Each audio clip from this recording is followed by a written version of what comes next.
welcome to the Payroll Podcast with your host, Nick Day of JGA Recruitment, specialist payroll recruiters. Hello and welcome to the Payroll Podcast. Today I'm really excited to be joined by two people for the very first time on the Payroll Podcast. With me today I have Doug Wolf and Mary Holland, CPP from the Global Payroll Management Institute, or GPMI for short. Doug is Director of Vendor Relations and Business Development for GPMI and the American Payroll Association, or APA.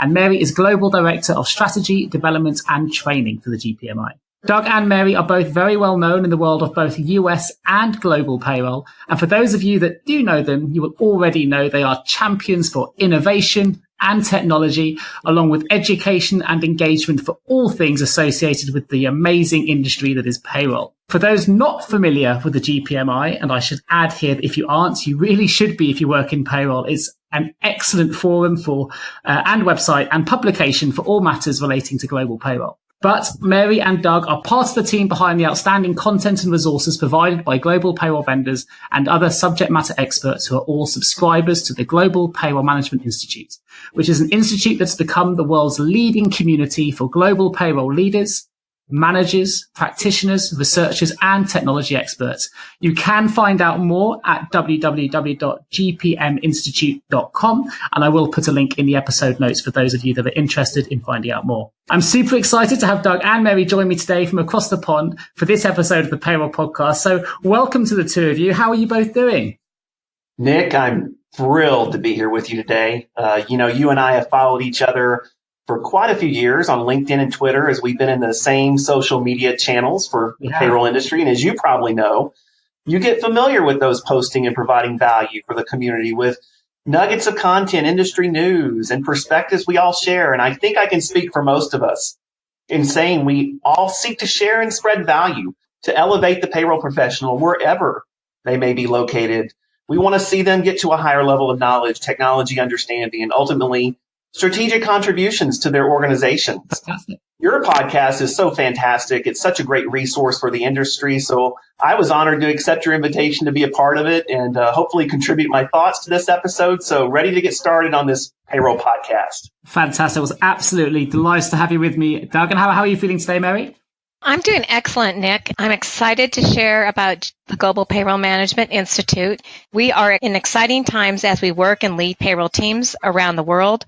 Well, of course, the complexity of employment and taxation compliance is so much fun. Fantastic. But for those not perhaps familiar with both yourself and Doug, and particularly for our listeners who perhaps aren't based in the US right now, can you tell us a little bit more about your roles at the APA, or the American Payroll Association, and the GPMI, and what the Global Payroll Management Institute is really all about? Sure, Nick. The Global Payroll Management Institute, or GPMI for short, is a community that was formed by the American Payroll Association, or APA, in 2015. For those that may not know, the APA, soon to be in its 37th year, is the Association for Payroll Professionals concentrating on U.S. payroll.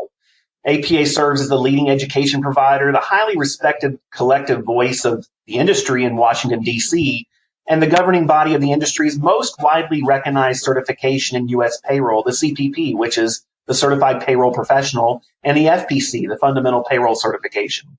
So many APA members were part of multinational organizations who were expanding operations across the globe. In addition, since APA was kind of the recognized leader in payroll education, APA would receive ongoing inquiries from payroll professionals outside the U.S. seeking to find those additional global payroll resources. So GPMI was formed as a free-to-join, subscription-based community to meet that worldwide market demand for global payroll knowledge and education. And we put an emphasis on country-by-country compliance, news and education, but also strategic guidance and resources around operations, technology, and research, all from a large pool of community experts, both directly from the global payroll discipline and from the software service providers, the consulting and accounting firms. So through our numerous training offerings, in person, virtual, our annual conference, the Global Payroll Management Forum, and our online industry magazine called Global Payroll, we want to serve this industry. In my role specifically, I'm extremely passionate around engaging, some of the top talent and leaders at some of the most innovative technology companies on the planet. They're all developing software, RPA tools, AI, analytics, and other solutions that will play a part in the future of work and pay and potentially transform the role of the payroll professional in the not too distant future. I work with these teams or sometimes even their payroll professional customers and structuring opportunities for them to showcase their value and expertise to our community at GPMI through content or through co-developed education offerings. And then at the same time, I'm connected to the marketing teams of a lot of these organizations, helping to profile our community while creating and implementing marketing products within the worlds of content marketing, digital advertising, demand generation, all to help them accomplish their goals on that side of the business. Fantastic. Fantastic. I mean, a really, really good summary of what it's all about there, Doug. I'm glad I asked the question. And, I've got some familiarity. We actually had an interview already on this podcast with Max van der Klisper-Sink, who was a real advocate. And I know he's contributed to the Global Payroll Management Institute publication and forums and training in the past. And we had an excellent podcast with him about technology. It's something that I've certainly been following and partisan to for a number of years since you launched. And it's a brilliant resource that we recommend to all the applicants here in the UK that we work with from a recruitment perspective. So it's certainly been a really valuable tool for us as payroll recruiters. How about yourself, Mary? Is there anything there you'd like to add about to the listeners who maybe aren't familiar with the APA or the GPMI? Well, Nick, it was great to see you at the CIPP conference. I would add that I actually was one of those payroll professionals that had worked with APA at the beginning to get the Global Payroll Management Institute set up. As a practitioner in the industry, it was very important to get global education. I'm excited about my role to provide education support to global professionals around the world. I lead the GPMI team to develop global payroll education, provide networking opportunities and events so that they can obtain essential skills to be leaders in their organization. I have the pleasure of working with subject matter experts, vendors, and leaders in the industry in the global space, and they volunteer their time to present GPMI webinars, write an article for the Global Payroll magazine, or present at the annual Global Payroll Management Forum. I would say it's a dream job where I can use my global background to help others and share best practices and strategic goals for managing global operations. I'm so proud of the community we've built with GPMI. I encourage payroll professionals to join GPMI, which is a free subscriber-based community, and read the Global magazine to expand their knowledge and learn best practices. Fantastic. And as worth emphasizing, it is completely free to take part, and the publication you can access as well. I'm a subscriber and we get access to the content that's always very well researched. I'm not saying it because I have you both here. I'm a genuine advocate. And anyone that's worked with me in the past from a payroll recruitment perspective will know it's a publication I recommend on a regular basis. 5 quick questions. One thing that's really prominent in the UK payroll industry in particular, I'm sure it's the same over in the US, is people in payroll are always interested to know what the latest sort of trends are in technology that are impacting global payroll. I know this is an area that you both know an awful lot about. So I wonder if you could tell me about the current trends in technology that are impacting global payroll right now from your perspective. It's amazing, Nick, to see the changes in the industry over the years. Sure. and I'm sure you've seen it too. I've been learning from our software and service provider community, following and talking with some of the industry's top analysts and really attending industry conferences around HR and payroll for 10 years. And never have I seen the spotlight on payroll like it is today. RPA is something that is clearly helping to speed up efficiencies and will continue to flourish as payroll helps predetermine business rules to follow. And it's that next step in process-driven, rule-based technology.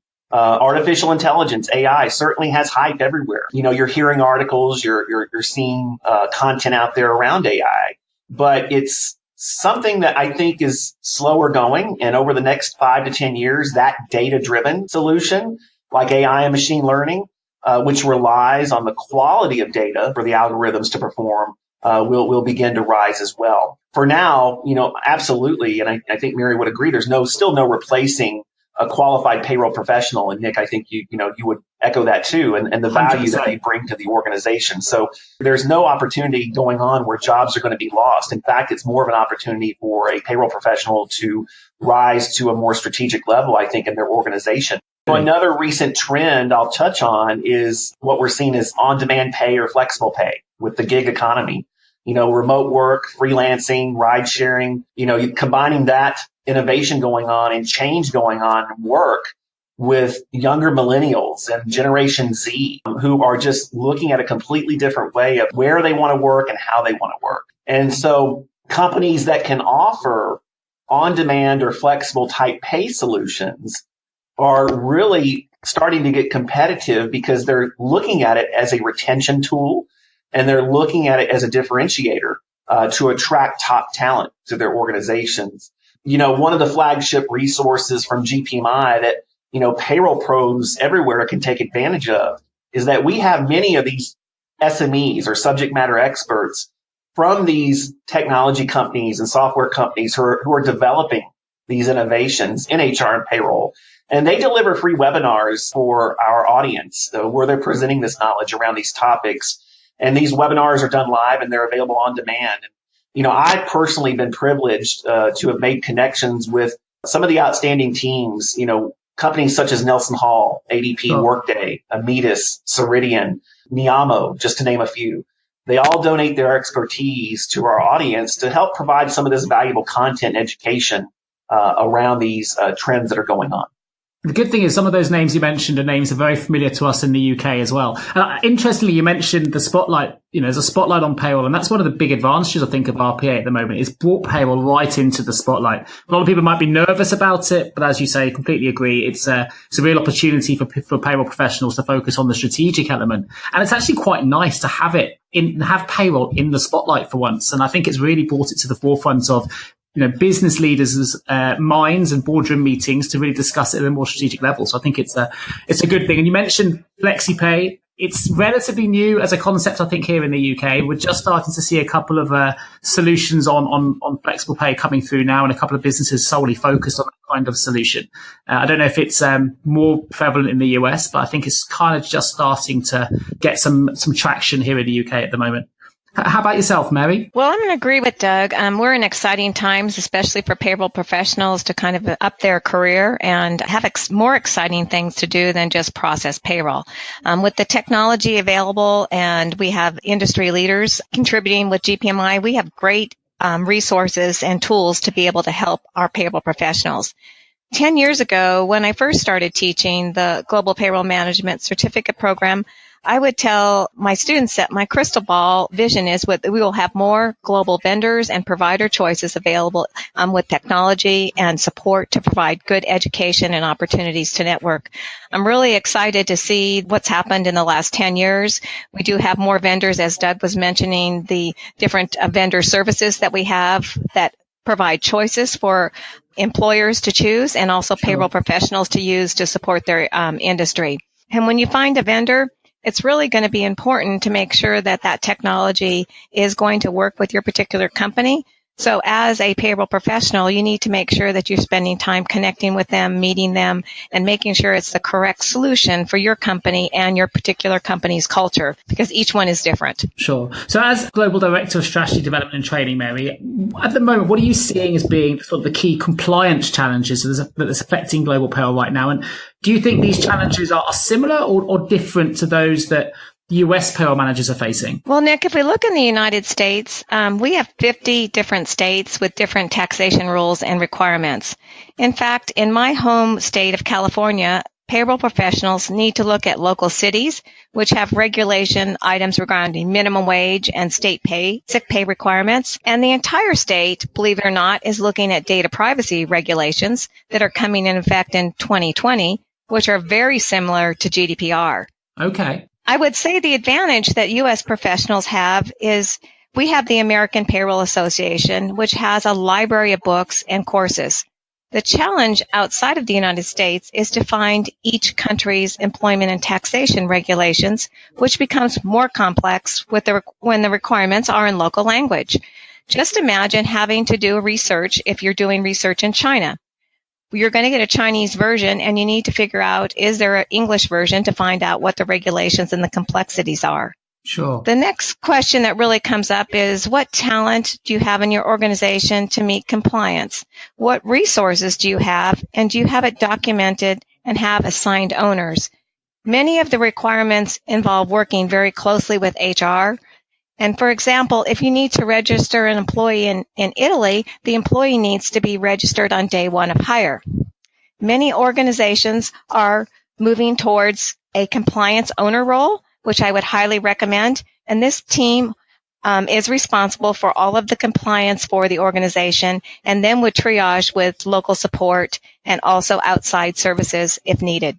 I've got another question here for you, Mary. It's just come to mind as I'm listening to your answer there. In the UK, we've got counties rather than states. Obviously, we're much, much smaller, but the legislation is the same across the whole of the UK. Because you've got, as you say, 50 different states in terms of all having different types of legislation or governance, is being a payroll manager in the US similar to being a global payroll manager anyway, if you are generally having a full US payroll to contend with? Because you've got to understand all the different legislation and requirements for each individual state. Does that give you a good sort of foundation to move into global payroll if you're already a payroll manager who's processing a multi-state payroll function, do you think? I think it gives them a good start if they're interested in being a global payroll manager. I think the thing is we have to also look at what the skill set is of that particular manager, because when we move into the global space, the compliance is more challenging. We also have cultural issues. Sure. We also have more vendor management skills. So vendor management is going to be very important because we need to manage the services the vendors are providing. You also are more in a project management role, and you are seen kind of as a global leader, you're working with very cross-functional teams, and that means you may be working with HR, your corporate tax, your legal groups, the business organization. So it may fit for some global managers in the United States, but we really have to go dig down into the skill set and the talent that they actually have. And that's one of the challenges that we have today, is really finding that perfect person for global payroll. And at the current moment, there's a shortage, as you well know, as you're working with positions that you have to fill, it is the hot role out there. It is also a role that many payroll professionals are trying to get the skill in, and they're reaching out to GPMI and attend some of our courses that we offer to improve their current skill set and what type of skills do they need to make sure that they have the skills for the future. Great. And we're certainly a huge advocate here at the Payroll Podcast, or I am personally, for education. It's something that I think has become a common theme to these podcasts, where businesses and individuals certainly need to take education very seriously if they want to progress their careers, because there is, as you say, a shortage in real skills at the top level when it comes to global payroll in particular, but actually people can do more to gain those skills. Someone like Max, I think, was a great example of someone who went the extra mile to attain the skills he didn't have to help progress his career. And he's now, in a global payroll position at Shell. I think it's a really good example of what people can do. But it does take a little bit of self-motivation to go and gain those skills as well. And it also requires great providers like yourselves at GPMI to deliver that content for people to digest. At the moment, I don't know who's best placed to answer this question, but how do you view the digital landscape that's changing within the payroll industry at the moment? And what do you think is, I guess, the potential impact it could have on the future shape of the payroll industry as a whole? Payroll has been viewed, and I think all of us would agree, and a lot of the listeners would agree, payroll has been viewed as a back office function, a step and repeat process. But, that mindset is starting to shift at a high level. Much of that has to do with the importance and prominence of the digital landscape and data to organizations. Organizations, many of them, are going through digital transformation. It's becoming no longer an option, but a defined and urgent need to stay competitive. In fact, I was reading the other day, one of the newest C-suite titles is Chief Digital Officer for a lot of organizations. One of the world's most highly regarded tech analysts out there, Ray Wang, has a book out called Disrupting Digital Business. And he says that the workforce is changing too. Employees expect to be able to determine when and how they will work, the technology they'll use, and the values their company will espouse. But, the other side of that is transformation is not just about technology innovations and their disruption on the business, but it's also about how these innovations are adopted and used. And that's where payroll comes in. Payroll leaders must constantly challenge their organizations to ensure this change and is going to be productive. It's going to unlock gains. It's going to reduce costs, and it's going to provide excellent customer or employee experience. As cloud and storage and security technology has all progressed, so too has the ability of organizations to make more decisions that are less reactive. reactive decisions based on reporting that's reporting on past events. Now based on critical data and proper integration of that data, organizations are looking to predict outcomes and forecast. Analytics is helping this. Real-time data integrated into platforms, but also platforms that are much more friendlier and have a great user experience. So the top organizations are looking to be proactive in decisions that will help them gain an edge in their industry. And so that ties back in a lot of times to HR and payroll through things like predicting employee behavior, which helps talent management and retention, or identifying calculation compliance error risk from payroll before it happens. Suddenly that global payroll data becomes a strategic advantage that can benefit workforce planning. It can benefit resource management, expansion strategy. Payroll's critical in that data being accurate. So when it's pulled into that HCM system for these major decisions, it could mean the difference of which direction the company is going to take. So then you combine global payroll, for instance, and larger multinational organizations, and now you're talking about data in a digital landscape from many different providers in many different countries. And so as that digital landscape continues to accelerate, payroll is definitely on that journey. And of course, GPMI is excited to be there too. Fantastic response. I think you've summed up the complexity of the payroll digital landscape brilliantly well there, Doug. And obviously with the RPA, robotic process automation, it's likely we're going to have more time as payroll professionals to analyze even more data, which is going to affect the digital landscape even further. Mary, RPA is obviously a really hot topic, not just here in the UK, but in the US as well. It's really hot right now. Everyone wants to know how it's going to affect and how it's going to impact and when it's going to impact.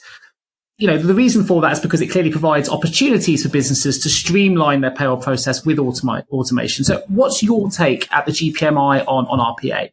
Well, I believe, Nick, that RPA is here and it's new. For many of us, it may be scary. It has created some fears that we will replace payroll jobs.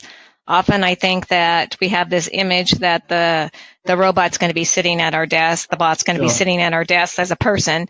But I really like to look at RPA and share with others that it's really a new technology that will help reduce manual processes, help provide more accurate payroll, and the ability to use our data from multiple sources and services to support the organization. As global leaders, it is our job to share with our organizations what RPA can do for us and prepare our teams. Payroll professionals in the future will have different roles, as Doug mentioned, and will spend more time on analytics, reporting, processing, and integration to support the business. Payroll professionals will be key in the RPA setup and will have to document each process to the keystroke. Payroll providers are using RPA today to check files and data to help improve our processes today behind the scenes. So it's here, so let's start using it. Sure. Great response. And I think also payroll people forget that technology has always changed the nature of the payroll position. I know years ago, before systems were really in play and everyone was using, especially in the UK, clock cards and very manual processes, the idea of the payroll implementation consultant, for example, didn't exist. But actually, as systems developed and technology improved, suddenly there's a new wealth of positions that become available in payroll implementation or project management. And actually, people sometimes, I think, spend too much time worried about positions that might go. But actually, for me, with regards to RPA, it's much more exciting considering the positions that might start to exist. And you mentioned there payroll analytics being a prime example of where I think we're going to see a big increase. In fact, we already are seeing an increase from the recruitment side in businesses looking for payroll analysts and similar type positions. So I think it's a huge opportunity. And don't be scared of change. Payroll has evolved every year. I've been doing it for nearly 20 years and it's changed. It's unrecognizable from when I first started in this industry. And it's, as technology advances quicker, it's going to be unrecognizable again in 20 years. But payroll people will change with it. They're very adaptable professionals, and it's exciting to see what it's going to bring. You mentioned, Doug, data in your previous response, and obviously big data is a huge topic right now as well as RPA. Even more so for payroll professionals because, of course, huge parts of the payroll job required huge amounts of employee data to be managed. They're managing and calculating data and reporting data. So with this in mind, Doug, what do you think are the biggest global challenges or indeed innovations perhaps that are in play that you may have read about at the moment that perhaps you can help payroll operations either utilize data more effectively or potentially streamline it? Nick, that's a great question. And that topic has gotten so much attention. It's also somewhat of a challenge, though, to really put a finger on something specific, just because due to each unique situation that an organization might find itself in and the business model of that organization. What's contextual and relevant for one may not apply to another. Big data and the importance to what it can help an organization with is still prominent, as AI is heavily leveraged on data, but more importantly, the quality of that data. You know, I was privileged recently here to work with the world's best known HR tech analyst, Josh Bersin, as he was one of our keynote speakers for our general session on the future of work and pay that was during our annual payroll conference, the Global Payroll Management Forum last year. And Josh shared with me that the marketplace is now rich with embedded solutions. You know, nearly every HCM vendor has embedded analytics, many with prediction engines, and all the new vendors are starting to apply AI slowly to their offerings. The growth of the cloud platforms that house these applications is helping make this market explode, because you notice the amount of startups that have blossomed within the HR payroll space. Sure. And that's because it's just so easy and cost effective these days to develop software. A lot of it thanks to the cloud platforms that are out there that can host this software. Sure. But from an innovation perspective, AI is coming fast. Josh, he described in a recent post where one vendor at a conference he was at was showing off a voice application which lets you query the HCM system for vacation balance and performance tips. Wow. We've heard that AI is also in play for employee self-service related to payslip questions, specifically chatbots, utilized to answer these types of questions that would free up payroll. Government tax authorities in some countries are going digital, and in some already really to the point where they're accepting digital feeds to satisfy compliance reporting requirements. Sure. And so it really is an interesting time period that I think could go in many different directions depending on the profile of that organization. And I bet you I know we'll touch upon that later on in this podcast from another perspective, but that's kind of my take on it. Sure. Well, you mentioned chatbots there. I think it's a great example as well. It's something that me and Vicky Graham from the CIPP discussed at the CIPP annual conference in our presentation. And, these kind of new types of technology are definitely coming into play. And it's exciting to see how it's going to change things. Certainly for us in the UK at the moment, politically, and I don't want to start a political debate necessarily on this podcast, not what it's for, but we are still in the UK waiting to discover what the impact of Brexit's going to be on payroll. And certainly there's more uncertainty there in the UK. We're not quite sure what's going to happen. It's going to be a deal or no deal and so on. But from a legislative point of view, it's going to have an impact on the UK payroll here, whatever direction and whatever agreement comes out of this. Are there any sort of large scale or huge legislative issues affecting US payroll processing at present, or that might be on a similar scale? Well, Nick, when I met you at the CIPP conference in October, after the event, I took a few days off of holiday only to find myself in London with 500,000 people protesting the Brexit for a revote. Oh, wow. Yeah. And of course, which was quite interesting. But for us in the U.S., having operations in Europe and payroll departments, it's a big question around what will happen with immigration, the global mobility tracking that we might have to do. Sure. Will there be a requirement for reporting employment movement in the EU? And then, of course, we all have the whole big concern of will they follow the regulations, the data privacy regulations, similar to GDPR? So many U.S. corporations here have established operations in the United Kingdom. So at the current moment, it's really a wait and see and to watch. But I would advise people to take a moment to look at what their risks are, what's their footprint, and what might happen, and to be, of course, watching the news and trends of what's happening with this. Brexit does dampen business growth for companies that operate in Europe. U.S. businesses are the most significant investor in Great Britain. They invest about $588 billion and employ more than 1 million people. Sure. So these companies use it as a gateway to get free trade into the 28 EU nations. I see it as a wait and see. Payroll organizations will need to watch, especially how we handle the Northern Ireland piece on immigration, and then see if we really do have to start tracking and do taxation with the different countries. As I see movement around the EU is always great for EU citizens to be able to move country to country for different job positions. So it's just a new times and new trends. And what will that mean for payroll professionals? It's kind of wait and see of how we handle the movement.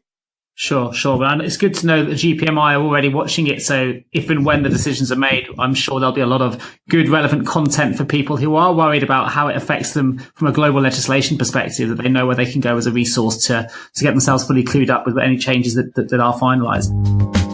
Time to find out more about you. Well, listen, I'd like to find out for the listeners a little bit more about you both, if we may. So we're going to ask a few questions. Number one, how would your friends or work colleagues describe you both? Well, I guess I'll go first. I think probably I'm a lover of technology and innovation, and I have a real passion for learning, and I love a lively debate. So that's probably mine. Nick, I would say my friends and work colleagues describe me as being passionate about global payroll, and my close friends have recently started calling me the global payroll queen. Oh, nice. Well, that kind of sums that up then. Just because I've helped them with questions and answers when they have difficult issues. Brilliant. I love that. So how about, Doug, I'll start with you again. Tell me something about you perhaps other people won't know about you. Sure. So I played classical violin for 15 years. Oh, wow. Fantastic. So yeah, it's, you don't really picture it because I am about 6'4", and I'm not a thin man, but yeah, it was very fun and a great experience. And I love classical music to this day. Fantastic. We had Stuart Hall on the podcast before, who plays in the Salvation Army Band, and he's played at the Royal Albert Hall and St Paul's Cathedral and all over the world. He's one of the best trombone players there is in the Salvation Army Band, and it's amazing how many musicians there seem to be within payroll behind the scenes. Funny enough, on the violin, I even did grade 1 violin when I was at school, and I did one live performance of Little Donkey in the church when I was about 7. So I have a little bit of an understanding of the violin, but not 15 years worth. But that's a fantastic response. That's outstanding. Beautiful instrument. How about yourself, Mary? Well, I'm a huge royal fan. Probably no surprise. I love the UK and London. But in fact, I actually spent the night in the streets in London when Kate and Will got married and got to be with all of the wonderful UK citizens of the world celebrating that. Oh, wow. Fantastic. I had no idea. That must have been a hell of an experience. Brilliant. Doug, you are abducted by aliens who want to learn more about our species. What item would you take with you?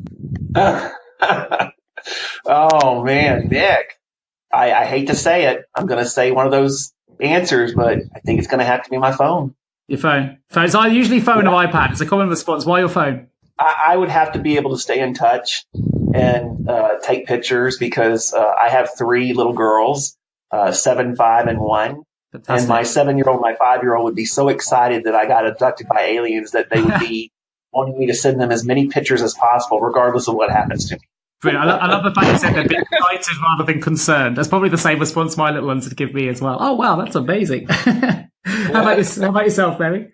Well, first of all, you're going to find something else about me. I'm not a true science fiction fan, so I would bring the Culture Map book by Erin Myers to help explain the different cultures to the aliens so we could work together.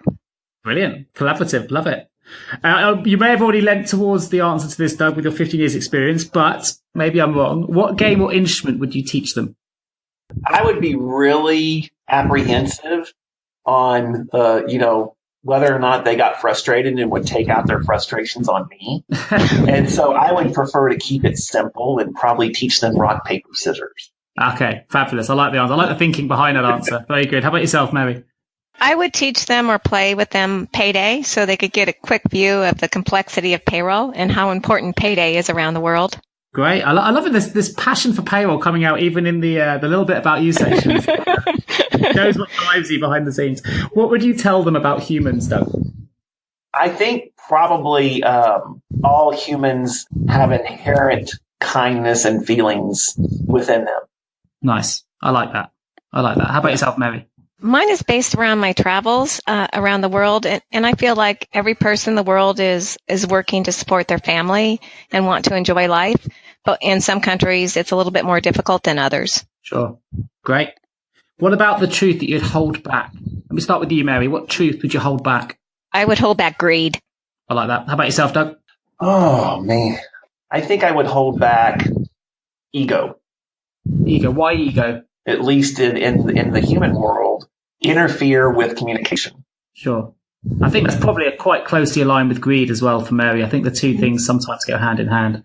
Not the great traits, but hopefully something that the GPMI is all about is giving. So if they go to your website, they'll find out a lot of resources that side. So hopefully we'll never get abducted by aliens to find out. But listen, we're going to dive a little bit deeper into, in particular, the GPMI. I want the listeners to know all about it. Not because I've called you on for you guys to plug the GPMI, but because I'm really passionate about any business out there that's trying to get something back to the industry. And I know that both of you are really passionate about giving payroll professionals the opportunity to, I think Mary's already mentioned it once or twice in the podcast already, but to gain recognition for the payroll work that people practice both legislatively and, of course, professionally. So could you both tell the listeners more about how you're achieving this through the GPMI and how payroll professionals who are perhaps listening to this right now who aren't familiar with it, or maybe they are, but they're not doing much with it, how they can get more involved? Sure, Nick. So first of all, I would please make sure, as we mentioned, Doug and yourself, join GPMI, which is our free subscriber-based community. GPMI does provide world-class education courses, which are made possible from subject matter experts and our vendor community. We are always looking for volunteers, and I'm happy to connect with professionals to provide opportunities and ideas on how they can support GPMI. We're always looking for authors, and you may want to join our editorial board. Please post on our social media, and don't waste time. Please volunteer today. It will be rewarding, and it will boost your career. I think Max, not bringing back again, but I know he's such an advocate, is a great example of someone who's really boosted his career after getting involved. And it started, I remember doing a podcast with him. He was sat on a beach on holiday and he decided to write an article. I wasn't sure quite what to do with it, but he had this burning desire to write about payroll, and he submitted it, not thinking it would ever even be read necessarily or be picked up. But he was really excited to find that there was some interest in the GPMI. He then published his material, and now obviously there's a really close connection between the both of you, and Max's career has gone from strength to strength, and it can start from little acorns like that. So if you have, a burning desire to get something off your chest in the world of payroll, then there's a really good opportunity and forum for people to express themselves. So get yourselves down to gpminstitute.com and certainly register and get involved in the forum for sure. Now, I know in addition to just content, Mary and Doug, one of the prime objectives of the GPMI isn't just about education from terms of people going to the site and reading and joining webinars. It's also about increasing the global payroll professional skill level. And that's also through things like training, certification, networking opportunities, such as the conferences that you provide. For those that are not familiar with it, what is the Institute doing right now to achieve that objective? And what kind of conferences perhaps might be coming up that people may want to get involved in? Well, Nick, currently we have 3 in-person certificate programs that are available. They vary in length from 2 to 3 days. In fact, our most recent certificate program, Managing Payroll Operations Across the Globe, was developed with support from Max van der Cliff-Boesnik, as we've already mentioned, our GPMI subscriber from the Netherlands. We first presented that class last year in Dublin, Ireland, and if people had missed the opportunity to attend the class this year, we will be teaching the class in Dublin in March and September. We also have a number of free webinars, and so when we go back to free, you need to take advantage of that. It's available on demand. We have virtual global payroll taxation and compliance courses that provide in-depth education on specific countries. And finally, I would really encourage our subscribers to read the Global magazine, which is full of great information for processing global payroll. For networking opportunities, we have our annual Global Payroll Management Forum, where we have 32 plus global sessions and opportunities to network with global payroll professionals and the vendor and provider community. I hope you can join us. It is one of my favorite events since I get the opportunity to meet with GPMI subscribers and help them attain global payroll education, expand their careers. More information about the Global Payroll Management Forum and our 2019 education calendar can be found on our website, gpminstitute.com. Fantastic. And I will put some links on the episode notes as well. So if people are looking for a really quick and easy way to access the information, just click on the episode notes of this podcast and you can find out a little bit more. So we're going to go to a quick advert break. Einstein famously said that insanity was doing the same thing over and over again and expecting different results. We believe it's time to try a new approach to recruitment. JGA Recruitment specialise in recruiting the top 15% of payroll and HR talent using innovative 24/7 attraction strategies that are proven to improve quality of hire, candidate retention and return on investment. De-risk your recruitment process today and hire better talent faster with JGA Recruitment. Visit jgarecruitment.com to find out more. So, Mary and Doug, here in the UK, the industry gained chartered status in 2011, and as of 2017, individuals can also gain chartered status. Been big developments here in the UK for raising the profile of UK payroll professionals. Do you think more could be done, though, to raise the profile of the global payroll industry? Nick, I feel very strongly we need to raise the profile of the payroll industry. Having come from a finance background and moving into the payroll industry, I definitely see that it's, in some cases, undervalued. And we've today talked about many ways that payroll professionals will be important as we move forward. And I often mention to attendees that they are the center of your organization. Payroll is the center and will continue to be the center. And we need to continue to work with our stakeholders and upper management to share what we have and what knowledge and information we have to support the organization, provide reporting for leaders to make key decisions. Payroll professionals need to look at their competencies, their abilities and skills and knowledge, and identify areas where they need training. I highly encourage payroll professionals to get country certifications and have a plan to ensure that they have continuous learning. This may require meeting with your manager or having the courage to ask to attend a course or payroll event. One of the advantages of GPMI, as we mentioned, we do provide free webinars to help global payroll professionals expand their skill and provide information in the Global magazine. Remember, you are never too old to learn. You can stop learning at 20 or 90. It is your career and you need to own it. Fantastic. Brilliantly put. Now, clearly, if there's one thing that's come across in this episode of the Payroll Podcast, is that the landscape is changing really rapidly with relation to digital and technological advancements. So do you think that within the industry, that outside of payroll, the business leaders that support it and that surround it, such as CEOs, HR directors and finance directors, or even payroll leaders themselves, do you think they're responding quickly enough to these changes? Nick, this is a great question. And it seems pretty clear that even though through advancements with technology, even though those may be accelerating, not all leaders may be reacting on a swift pace. But I would assert that it may not necessarily be strictly up to the leader's reaction time. There are more variables at play. And here's what I mean. In a recent article, again, from Josh Burson, who I mentioned earlier, he pointed out that for many years, the focus on HR technology was to automate and integrate practices. And now that's practically business as usual. And there's little credit to automation of HR and payroll, but there's penalties if you don't.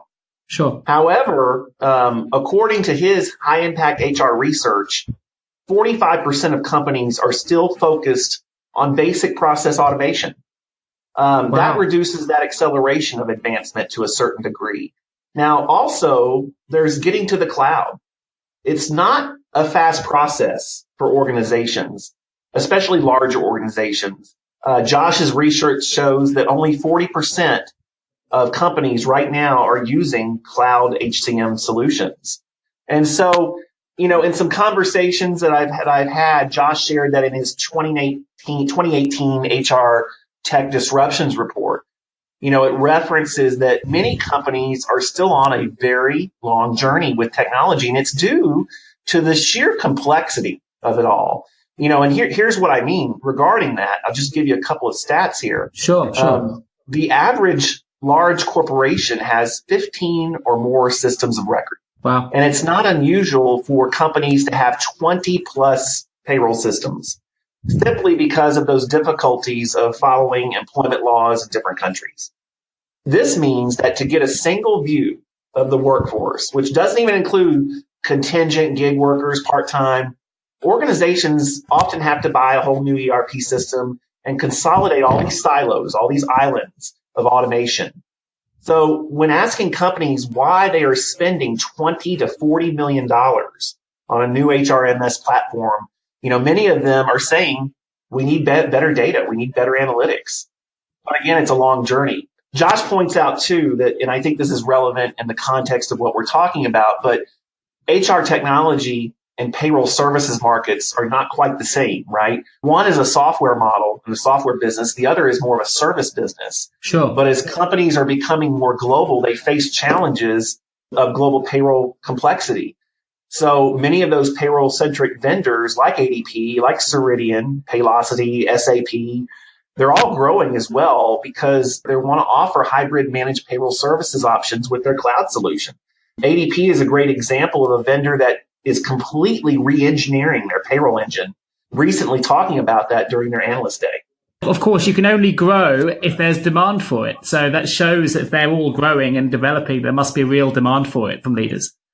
No, I would agree, absolutely. And like I said, I think there's a natural tendency to say a lot of the leaders need to react quicker, but I think there's a lot of variables that are in place that are just make the situation for certain organizations really, really complex. And it's still a work in progress, but it's a fascinating question and something to really look at in the industry as we continue on the journey. Sure. You highlighted some really good figures and stats and research that obviously you've got access to there, the GPMI. Now, I know that obviously right now you're based a few thousand miles away from me, Doug, in San Antonio, Texas, and I'm based obviously here in London in the UK. But one of the reasons I was keen to speak with both yourself and Mary on this particular episode of the Payroll Podcast is because payroll departments around the world now have more in common than they ever have done before. And actually, I think when I started in this industry, had I done a podcast 15 years ago, I'm not sure we'd be having this conversation. But now, all payroll departments globally are managing time and payroll data. They're all organizing payments to employees and providing declarations and reports to government and so on and so forth.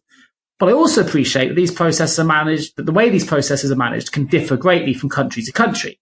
Mary's already mentioned some of the rules and regulations and how they differ in relation to country that you can access with the GPMI. But I mention it because I know that you played a key role in the launch of something called the Global Payroll Country Complexity Survey. And that was made in partnership with NGA Human Resources. I wondered if, particularly for those not familiar with it, if you could tell listeners a little bit more about this Global Payroll Country Complexity Survey. And more importantly, can you let us know some of its key findings? How do the countries differ from another? And, for example, which country came top of the list for global payroll complexity? Fantastic question, Nick. This was a very exciting initiative for GPMI and for the entire global payroll community. And GPMI was just, we were thrilled to help lead it. I'll give you some background. NGA Human Resources had last published the Payroll Complexity Survey on a much smaller scale in 2014. They had about 300 respondents, and they were really just circulating it out to their customer base. Sure. The most complex country, you may be wondering, back in 2014, any guesses? Most complex country, France? It was Italy. Italy, okay. Yeah. And so that was according to the 2014 survey. So the idea around this survey was that, first off, it's a great tool to bring people together. Everyone is interested in lists and top 10s and top 20s. And really, it's a great conversational piece and a great way to gain some insight at an interesting level. The thought process was, why not offer a report that gives the community a better understanding of those complexities by country? So when I came across that 2014 report, I had been chatting with the team at NGA HR, and I really kind of suggested to them and highly encouraged that they roll it out again. And this was around 2016 when I was talking to them. And so I was encouraging them to hopefully, maybe we could do something in 2017 and really leverage it with cross promotion from GPMI. And then GPMI has relationships with a lot of the sister country specific associations. Sure. And so we could bring them into the mix and thereby encourage much more participation and have a much more robust data set.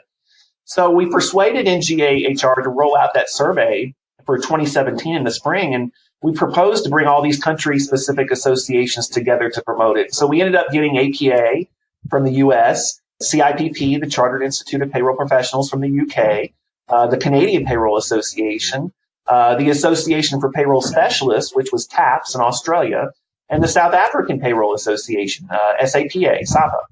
And really the survey uses the following 5 categories that I'll mention here briefly to measure what's impacting. And it was managing employee data, managing payroll data, the payroll calculation process, and government reporting and declarations, and geographical influences on payroll. So the survey in 2017 ended up being very successful. There was over 1,000 respondents that completed the entire survey. Wow. And so you asked earlier some of the key findings. Well, the most complex country that came up as number one in 2017 was France. I must have got that from the 17 survey when I gave the 14 response. I knew it was a tough one. Now, Italy just missed the top spot, and they were at number 2 in 2017. And then Belgium was number 3. And really the survey, kind of one of the conclusions of the survey was Europe in that region is the most complex payroll region in the world. It had 7 countries in the top 10 for complexity. For those who aren't familiar with it, if you're into payroll, it's just interesting reading. I mean, it's something that, I came across it. I can't remember how I found it, but as soon as you've discovered it, it's kind of addictive reading. It's interesting to know who's more complex than somebody else and where the challenges are. And, as a human trait, I guess, but we like to compare and contrast. And, particularly if you are running a global payroll now, or if you're about to, or even if you're just a UK or US payroll manager, it's well worth having a look at to see, just some of the complexities that are out there and how they do differ. I think it's a really fantastic report. And you know what? It was something a little bit different. We're very used in the payroll industry to seeing the same kind of rhetoric and the same kind of articles being released. And this was something completely different.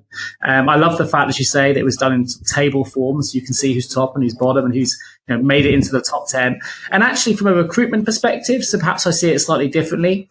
We've used certainly the fact that France won in 2017. I say won, but at the top of the list. We can use that to our advantage because we know if payroll businesses have a complex French payroll that they can't really afford not to try and get that payroll expertise in. If they try and say, well, we'll get a UK person with no expertise and no experience to manage this complex payroll, we know they're going to potentially be in for a bit of a surprise or a shock. And actually, that's where business leaders don't want to underestimate the importance of global payroll expertise. And if we're able to educate them by showing them things like this survey to say, look, this is how complex it is, then hopefully their business is more safeguarded against potential compliance risks. And we're hopefully being able to show our expertise, thanks to your report, in what we do in payroll recruitment as well. So it's a really great survey. I'll put a link to it in the episode notes as well. So if people are interested in accessing that, please do so. It's a really, really good read. Last question before we open the vaults. It's a big question. I'll probably start with you, Mary, if I may. What do you think the biggest impact will be on the industry in the next 3 to 5 years? I think we're going to see more use of robotics automation. We're going to have less manual work, more real-time reporting requirements for the tax agencies around the world, figuring out how we're going to handle gig workers, how we look at business travelers, and global operations will be using the valuable data that we're collecting to make more operation decisions, such as which countries to expand in, mergers and acquisitions, and understanding the full cost of the employees in their organizations. Global leaders will spend more time on supporting the business with analytics, the continuous process improvement. And of course, this is a big reason why GPMI exists. As new challenges arise for global professionals, GPMI will be an excellent resource to help keep up to date with information with any of the issues that are pertinent to your organization. Excellent. How about yourself, Doug? In staying with the spirit of the question, just simply stated, I think the biggest impact on the industry is innovation and the exponential pace of innovation. Industries worldwide are being disrupted, but this is creating opportunities everywhere for payroll professionals, opportunities to contribute at a higher level, expand the horizons of their career. GPMI always strives to be that resource with relevant and important information and education to assist the payroll professional as this exciting journey continues.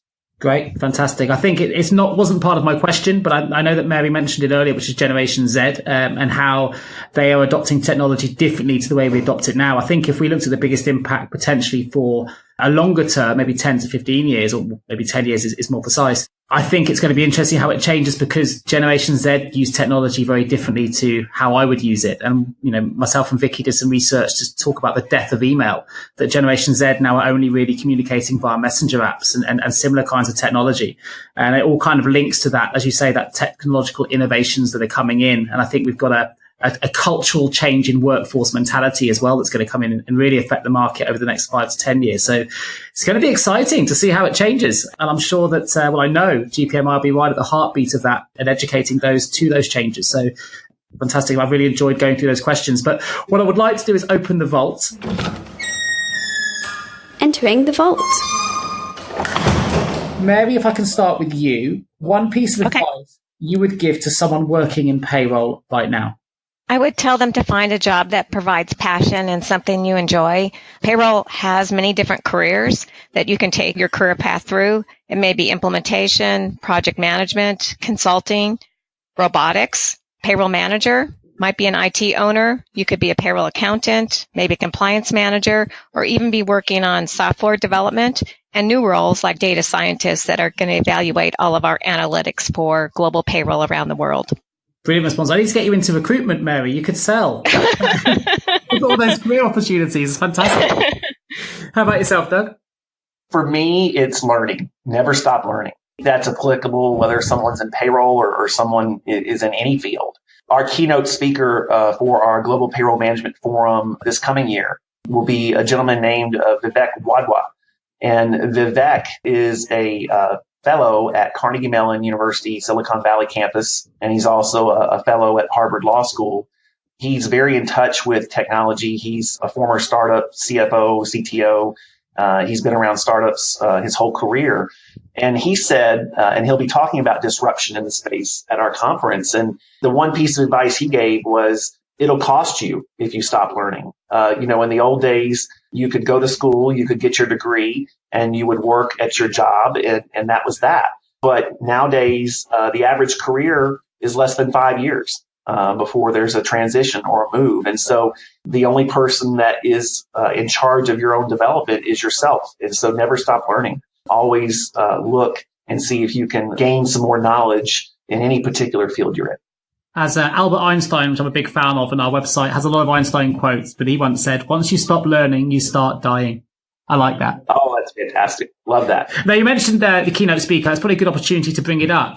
I wondered if you'd like to let listeners know about the big annual conference. I know it's a huge affair in the US, but people in the UK may not be as familiar with it. I'm personally hoping to go out and be part of it this year when I learned that actually there's a lot of big UK and global payroll leaders that attended last year. And I thought, God, I missed out. I need to get out there and be part of it. But for those not familiar with the US conference, I wonder if you'd just like to give the listeners some information about the conference that's coming up. And I'll obviously put a link in the episode notes, but I wonder if you'd just like to let them know the dates and what it's all about. Absolutely. It's you can go to globalpayrollforum.com. Again, that's globalpayrollforum.com. And the conference is going to be this year in Long Beach, California, and will be May 14th through the 18th. Of 2019, and we'll be at the Long Beach Convention Center and Entertainment Center. And really, this is the biggest 4.5 days in payroll worldwide. It's in conjunction with the American Payroll Association's annual Congress. And so both activities are going on simultaneously with both audiences. We have an expo with over 100 exhibitors, and we have a special global payroll pavilion with activities and networking opportunities that's located inside the expo. And then there's lots of employment issues and compliance issues and 12 country-specific sessions and breakouts, general sessions, as I mentioned, with great speakers. It's just a great experience to be around other peers within your industry, understand the latest in technology and services that are going on for the industry. And it's a time to celebrate and pay tribute to those individuals that are really taking the industry and their careers to the next level. I love that. And it's a hugely attended forum, isn't it? I mean, in the UK, we've got a few different conferences that are held by the Learn Centre and by the CIPP. But I think in comparison, the attendance sizes for your conference are on a slightly different scale. Can you tell the listeners a little bit more about the size of your conference? Because it lasts 4.5 days, right? Absolutely. Yeah. And altogether, we have about 1,800 to 2,000 participants. Sometimes that number, overflows to, 2,200, 2,300 participants overall. And we have a good number of our participants of that number that come from overseas and come from abroad. to join us for the conference. We have many different vendors in the global payroll space that will come over to the U.S. for the conference, for the networking opportunities and the chance for dialogue with professionals, along with our constituents and attendees. It's a great time, like I said, to really get a lot of information from a lot of different perspectives. And so we try to make it a very fun experience, something that will be memorable and give the attendee a great experience to where they have a little bit of fun, but they learn a whole lot of information too at the same time. I know you weren't aware I was going to ask you the questions about the conference, but I thought it was a good opportunity to bring it up because it is a huge affair and it's a really big event. I think if there are people listening to this who have, employers that really value professional development and networking, then, and you fancy a nice trip over to Long Island Beach as well to expand your horizons and learn more about global payroll, then, it's a really good opportunity to do so. And I'll put that, globalpayrollforum.com link in the episode notes as well for those who want to find out more. With the benefit of hindsight, Mary, if I can come back to you, what would be the one career decision you would change? I wish I would have the opportunity to be an expat over in Europe, to live there and work. If you had a country of choice, I know you said you're a royal fan, would it be the UK or would it be somewhere else? The UK or Ireland, maybe even the Netherlands. I've had the opportunity to attend the Netherlands annual Congress with the opportunity that Max has connected me with that executive director. So that too would be a wonderful area. It would just give you the opportunity to kind of explore all of Europe when you're actually there, because it's a lot closer than it is in some places across the United States. So yeah, and it just give you an opportunity to kind of live and breathe a different surrounding than what you have in the United States. Yeah, no, I like that. I love Europe here. I've cycled most of Europe from as far as Albania, Croatia, Italy, all over. So, and every country is so different culturally and economically and in every way, really. So it's I can completely understand that. I feel very privileged to have access to it on my doorstep. Yeah, I think I would pay a lot more attention and go into math and computer science. I was someone when I was young that did not think that, math and computer science was very crucial or critical, especially math and high level math. But now I would yearn to just experience, and actually there's resources now to do it, to just learn how to code and learn how to develop software, because there's such opportunity and power to change the world in that. It's a great skill and it's a great career that can really take you anywhere in the world. And so that's the one thing I would change, I think, in hindsight. Great. Well, you found payroll now, and payroll certainly is embedded in math. So hopefully you're on the right path to making that wish come true, perhaps a little bit later in your career. If you had the power of foresight and could change the entire payroll industry with one action or improvement, what would that action or improvement be, Mary? I would like to improve the image and vision of payroll to be viewed as a key organization to support the business, and that we have strategic decisions, making payroll a professional career with options in high school and college courses to help continue to drive the organization, looking at technology and the services and all of the pieces of working in an organization that also involves cross-functional teams, interrelations, and project management. That's kind of where I'd like to be. Yeah, I think that's great. It's a common narrative that we get here as well. I think you're absolutely right. So a fantastic answer. In payroll, who motivates you and why? My family always inspires me to learn and explore. So I always try to make the most of each day. So the passion for global payroll provides me insight to explore different countries, cultures, history, employment and taxation rules, which help me to provide global payroll education to support and help others through mentorship, working on their careers, provide education, information to them. So along with that, I also have built friends around the world. So that's kind of what it motivates in me and inspires me. Fantastic. How about yourself, Doug? Just to address the question before, I totally agree with what Mary said about raising the profile of the payroll professional. And really agree with, if we could do one single thing, making it be an education topic within schools and a concentration for learning within universities and schools. But also as far as motivation and why, I think it's really my family, my immediate family, with my children, and just setting a great example for them and raising them to be good people and approach life in a way that you tackle adversity, and you always look for a way to shine positivity on things that occur in kind of the seasons that come in life. I like that. And I think, I don't know who said the quote, but there's a quote that we've referenced before here, which is never stop learning because life never stops teaching. Down to the last question of the podcast then. So, Mary, if you didn't work in payroll, what would you be doing? Well, you're going to be very interested. I'd love to work in the chemistry and nutrition field because I did study that during college. Nice. I thought you were going to say something to do with the royal household, but oh yeah, that wouldn't be bad. Get an invite to one of those garden parties. I should mention when we've got the opportunity to do so. We actually placed the payroll manager for the royal household, and unfortunately, I wasn't one of the guys that got to go in, but two of our consultants, after vetting, were invited into Buckingham Palace, and they sat in one of the portrait rooms and had a tour of all the offices after full security checks, of course. And we were fortunate enough to successfully place the payroll manager at the royal household. So. That's pretty cool. It's kind of like you're probably aware that Ellison Sellers from Active Payroll got an OB from the Queen, so she definitely sent me her pictures as soon as she got done with that ceremony. So I think that's cool too. Just expanding global payroll. Fantastic achievement for Alison, because it's very much in recognition for her contribution to payroll as well. Because you can't really be recognised at any higher level than that. So yeah, a great accolade and definitely worth a shout out on the Payroll Podcast. How about yourself, Doug? If you weren't working in payroll, what would you be doing?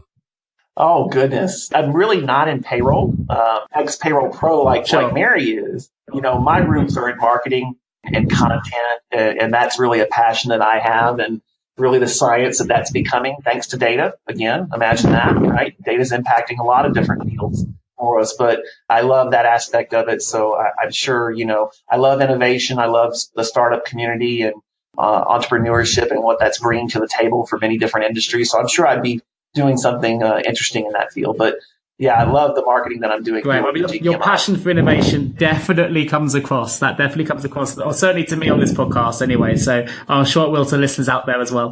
But listen, I want to take this opportunity to say a huge thank you to both Doug and Mary for joining us today on the Payroll Podcast. It's been a fantastic tour and discovery session, really, to learn all about how technology and innovation is affecting the global payroll industry, and perhaps more importantly, where people can go to actually get the advice and the intelligence and information that they need to really process an effective global payroll as well. And of course, I will put all the links in the episode notes to the Payroll Podcast, which will include the GPMInstitute.com website and the American Payroll.org website, and the one for the Global Payroll Forum.com as well as some others as well. So if you need any information on the links, please do access our episode notes. Otherwise, it just leaves me to say a huge thank you, Mary, for joining us today, and a huge thank you, Doug, for joining us. And I will look forward to speaking to everyone again in a couple of weeks. You've been listening to the Payroll Podcast with Nick Day of JGA Recruitment, specialist payroll recruiters. If you would like to feature on a future podcast, please contact us. For a wealth of world-class payroll content, please visit us at jgarecruitment.com. See you next week.